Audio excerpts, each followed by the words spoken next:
The easiest way to live an extraordinary life and to get what you want is to follow and mimic someone who already has what it is that you want. All right. And now you can do this with one person or you can do this with many. It could even be fictional characters. And let me explain what I mean by that. So, what most people do, and the reason why they feel stuck in life, is they take advice from people who are in positions they don't even want to be in. All right. And that obviously doesn't work. If you want to become happier, take advice from someone who's happy, or even better, who was unhappy and is now happy. All right? If you want to get in shape, take advice from someone who's in the shape that you want to be in. All right? Because there's many different ways to be in shape. All right? And then start to mimic that person and become your own version of them. You don't have to copy them exactly, but become your own version of them. All right? And now what I recommend is choose one overarching person that you really admire in almost every arena of their life. All right. Funny enough for me, mine's actually not even a real character. It's the character from the Nickelodeon TV series Avatar Aang. All right. He's joyful. He thinks of others before himself. He's fun. He cares about other people.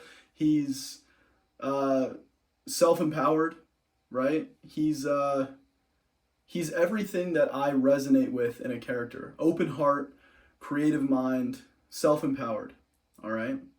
And so I would kind of ask myself, like, what would he do? What would he do in different situations? How would he live his life day to day, right?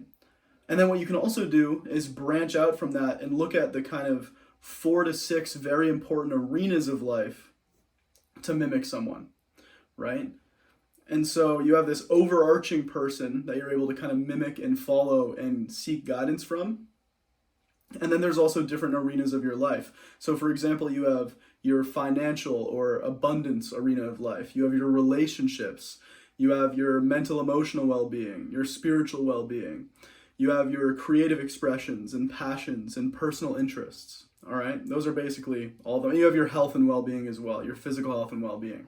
So in those kind of 4 to 6 arenas of life, look at people who you really admire and aspire to be like, and then just copy what they're doing. So for example, one of the most life-changing books I've ever read is The Untethered Soul by Michael Singer. And when I look at the spiritual arena of my life, I'm doing my best to mimic what he does and what he teaches. Because if you've ever looked at any of his podcasts or interviews, he's obviously a very happy, very self-actualized and fulfilled individual who's full of joy and full of wisdom. And so when I look at my spiritual practices and the way I'm trying to live my life from a spiritual perspective, I'm looking to mimic him. But that is different for me in my sport and in my physical health practices. So I'm a hockey player. I don't play professionally. I just play for fun, but I love my sport. And there's actually a chance that I might continue to play at a bit of a higher level in the near future. But I also really value my physical health and well-being. And so I look at a few different people, who are people who I admire their mentality, their physical physique and athleticism, how they perform in their sport, right? So for me, as a hockey player, I'm looking at guys like Connor McDavid or like Sidney Crosby or Nathan McKinnon or Connor Bedard and saying, how can I mimic their training styles? How can I mimic their mentalities? I'll even look in other sports, like Kobe Bryant is someone who I really look up to, really inspirational figure for me. And then I say, how can I become my version of that person? Right? So I'm not saying like, how can I become Kobe Bryant, but how can I embody what he represented in my own way, in my own unique way, in a way that works for me? All right. Same thing with relationships, with my, someone I look up to in terms of relationships is my dad, my father. He is incredibly kind, always thinks of others. He has cultivated some pretty wonderful relationships in his life. And so I say, what are things that he's doing?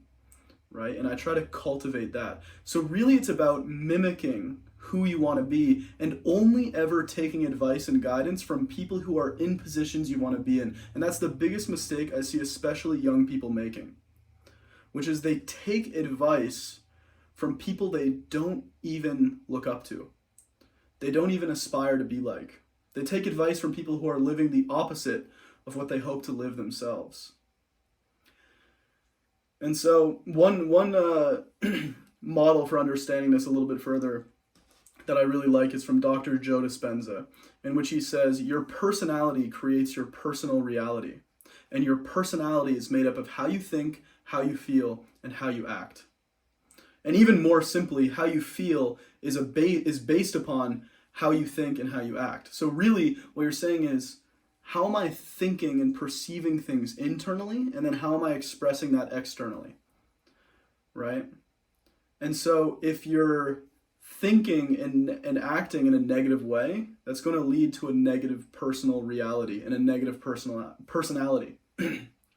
If you are thinking and acting in a positive way, in an aligned way, in an authentic way, that's going to lead to a positive life experience, a positive personal reality.